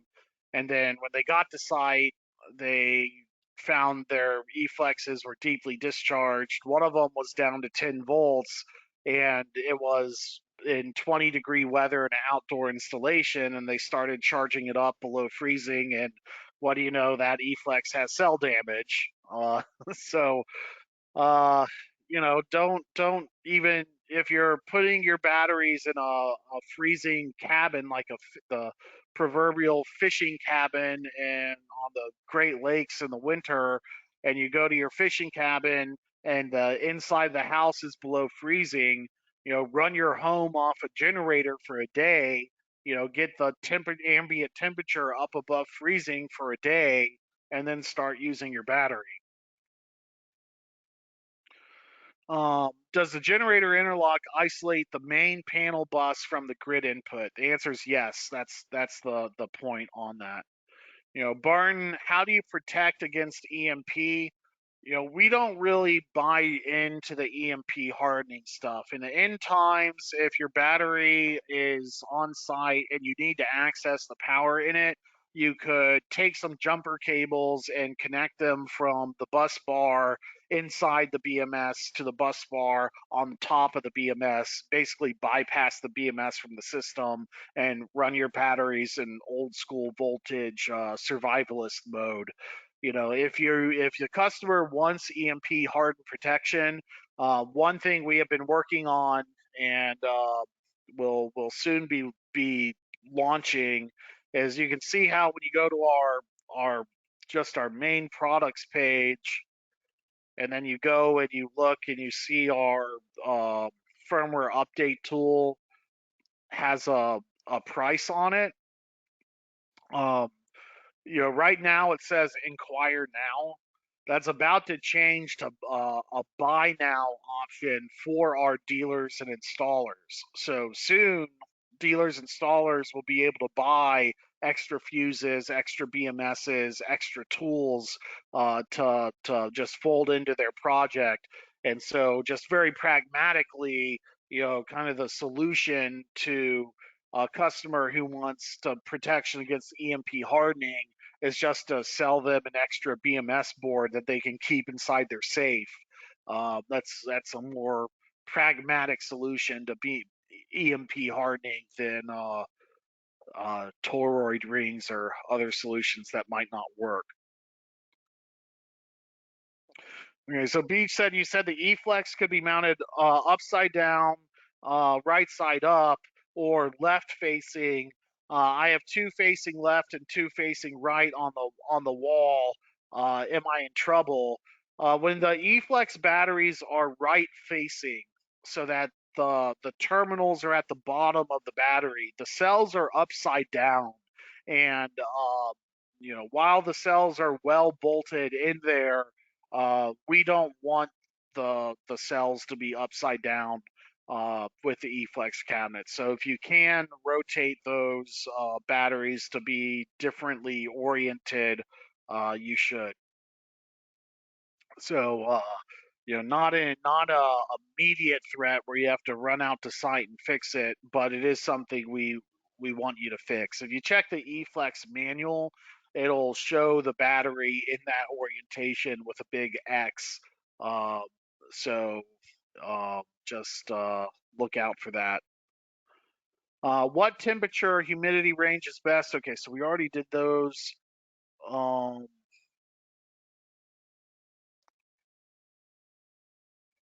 in the winter time, there really is just nothing better than having a heated cabinet for the battery. Whether you're building a custom cabinet on site or waiting for our flex wall to come out or using our flex rack, or wrapping an electric blanket around the e-volt and putting that on a thermostat and a timer, it's better to keep the battery warm, not toasty, just, above freezing, and, preferably above 40 degrees or above 50 degrees for optimal life. Um, Looking at some other comments, is inside a garage on the wall considered outside in California, or do you need to take it really outside? Really outside is where California is pushing the batteries. Okay. Um, Going back through. Jerry, is the eFlex battery, can it stand anyhow? Yeah, it can just stand on its base. If you want it up against the wall, it comes with a wall stabilization bracket. If you want it coming out from the wall, um, you can add an L foot from your solar racking equipment. Just add an L foot to the wall stabilization bracket, and that'll allow you to mount it coming out from the wall and still latch onto that channel coming on the back of it. Is there a technical bulletin to allow using battery cables rather than regular cables for NEC ampacity calculations? Yeah.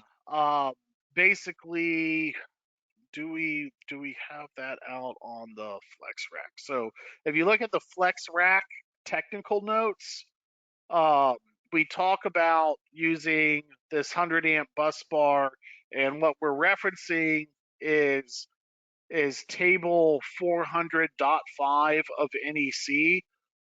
You have to use the right kind of cables that are rated for that higher ampacity.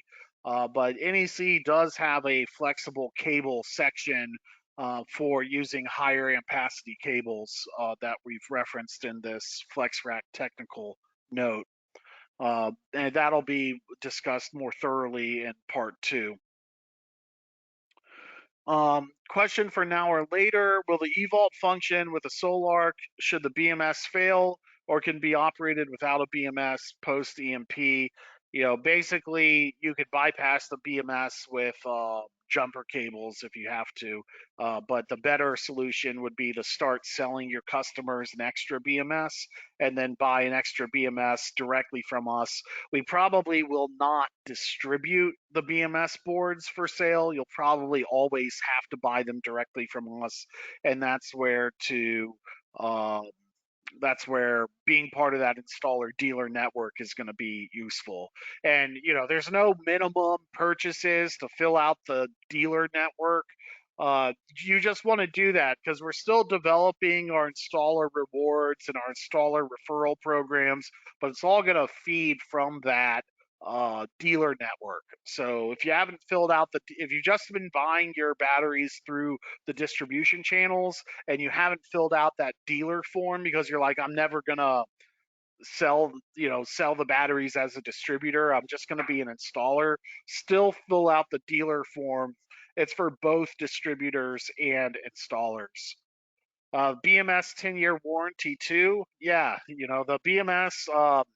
Yeah, the BMS is the number one failure point in a battery system, and so with the eVault, we've had to replace we estimate about 2% of eVault BMSs will need to be replaced right now, and so if it fails, we send out a replacement. We actually we've redesigned the eVault BMS slightly, and so if your eVault state of charge track, if you see the eVault, if the BMS fails, the eVault may still operate. It'll just, once it gets up to full voltage, it'll turn off.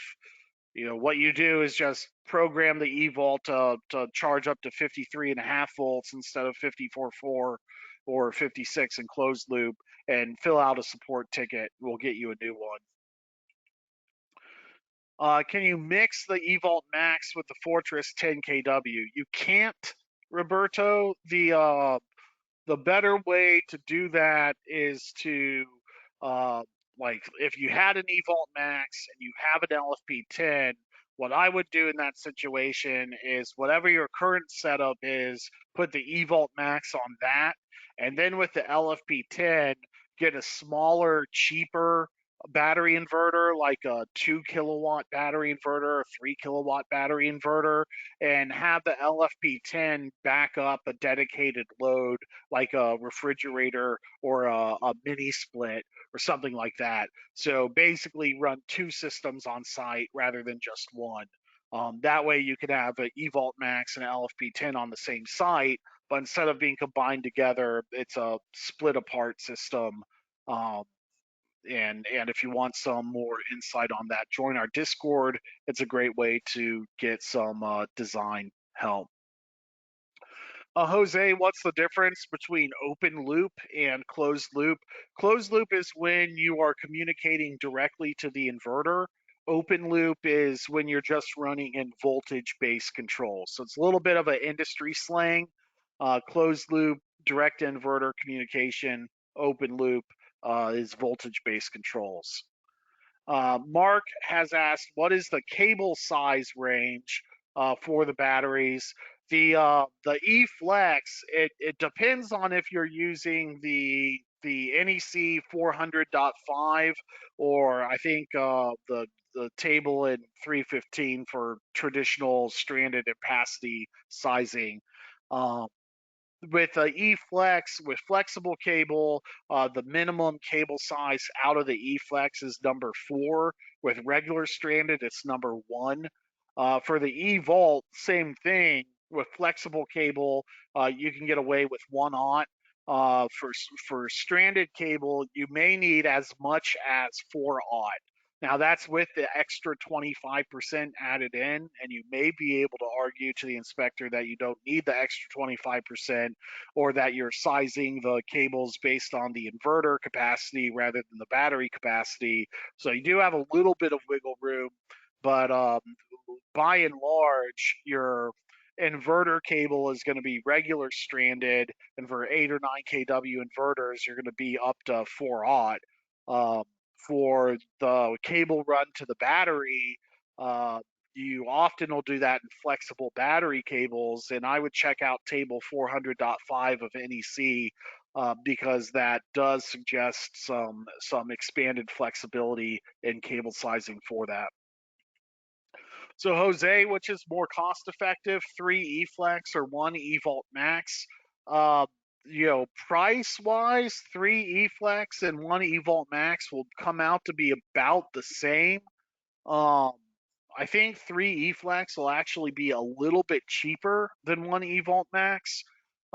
Where the price comes in to make the eVault Max more cost effective is that with 3 E-Flex, you still have to combine the batteries together and do it in a way that looks neat and professional that your client will like. So you have to also cost in like a flex rack, or a really good trough and bus bar system, whereas the eVault Max has that built in, and you could just run straight to the battery inverter. That said, the eVault Max will also be quicker to install too. So at the end of the project, the eVault Max is more cost effective out of the two, but there are circumstances where the eFlex would be the better choice, such as, if you needed choosing between 2 e-vaults and 4 e-flexes, if you didn't have the budget for 36 kilowatt hours of battery capacity, the 4 e-flexes would only be 20 kilowatt hours and still meet the minimum battery size requirements of the inverter. So Mark, you said Mario, our Latin America sales rep, said they had to pay shipping from Texas as the Miami location no longer existed. That's news to me. Maybe we're a large enough company now where we have logistics is separate from sales and separate from technical support. But I also know Mario, and what he might have meant was that right now with the eVault Maxes, new orders they're hung up with all those shipping containers out in the middle of the ocean waiting for port access. So it might have been that we had them available in Texas but not Miami, and he said something differently. I don't know. I'll ask him about that, but I would I'm that would be news to me. Maybe I need to sit in on some more sales meetings. Let's see. So I think we're pretty much back up at the top. I'm going to go back down and finish off the rest of the questions. Um, Will the eFlex outdoor cabinet have a heater? The Flex wall is being made by Hammond, and they're a cabinet manufacturer out of Canada, and they have a 48-volt heater as well as a 120-volt heater that will be able to fit inside that flex wall. So the flex wall is a large enough NEMA 3 or box that you can put additional stuff inside of it, and it does fit a thermostat heater for that. It will be an add-on accessory though, because it's not going to go in every one of them, but it'll be a Hammond accessory. So Barton, how to keep the battery below 90 degrees Fahrenheit? Put it underground. Yeah, you could put it underground. Put it inside your garage. If you're not allowed to put it inside the garage because you're in California, and it's put it in the shade. Build a shade structure around it. How much is the BMS board roughly? Roughly, I would say 150 bucks, but that should be considered a special price because you've already bought the BMS from us with the battery, and we don't want to discourage people from buying extra BMSs for preparedness. We know our customers like to be prepared. Um, the actual retail value of that BMS, if you bought an equivalent in the industry, would probably run around 400 bucks. Is it possible to assemble the battery banks in series? No, not right now. These are just parallel only batteries. So uh, in our part 2, we'll look at a commercial array where there's 20 eVault Maxes. It looks really cool. They're all paralleled together on a bus bar. You might use multiple bus bars. You might parallel 10 of them together on a bus bar and 10 of them together on another bus bar, and then parallel those together to a third bus bar, and then run out to your inverters that are paralleled together on their own, bus bar combiner of sort. But it's all parallel wiring. It's not series wiring.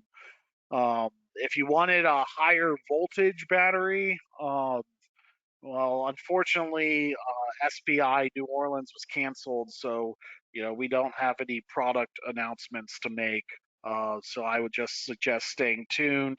At the same time, any type of higher voltage battery we would have would still have to go through UL listing, and so wouldn't be immediately available if there were such an announcement of that type.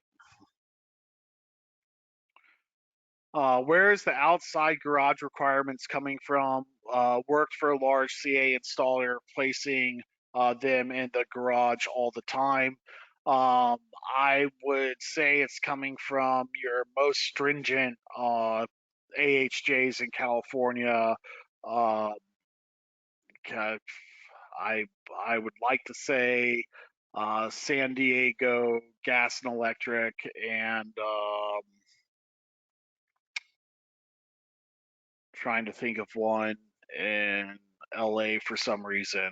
Um, I mean, if you haven't encountered it yet, you haven't encountered it yet. I'd pull up my emails, but this is being broadcast and recorded, so I don't want to do that at this time. But you know, uh, if you're interested in that, shoot us an email or ask on Discord, and we'll get you an answer, Brian.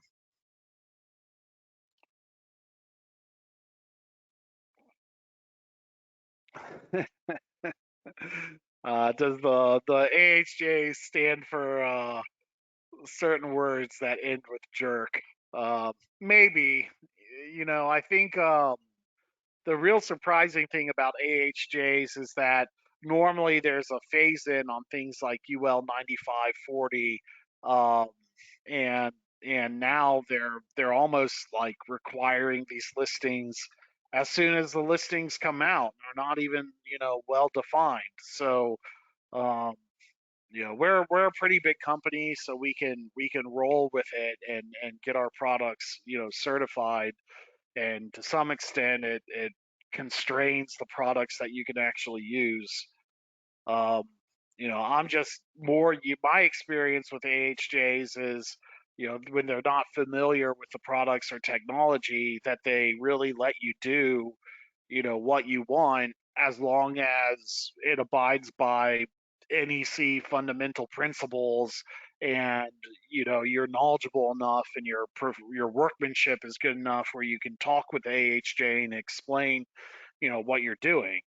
um, we have seen some AHJs come out and say things that, um, like, oh, you need 9540A, and they're like, well, we're getting it, we're still getting through the tests, and then they are like, okay, and we have 9540.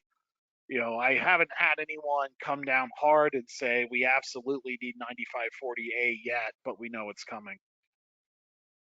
So anyway, I think we're done with Q&A at this point. Looking forward to part two. Had some rough technical bumps, as is, you know, it's a live program, so we're gonna upload the recording for you into our Discord group, and then we'll get around to having a finished recording that looks even better at some point down the road. So y'all have a good rest of the day. Don't forget to reach out to us if you have any questions. Guess I need to get back to the technical support line. So y'all have a good one.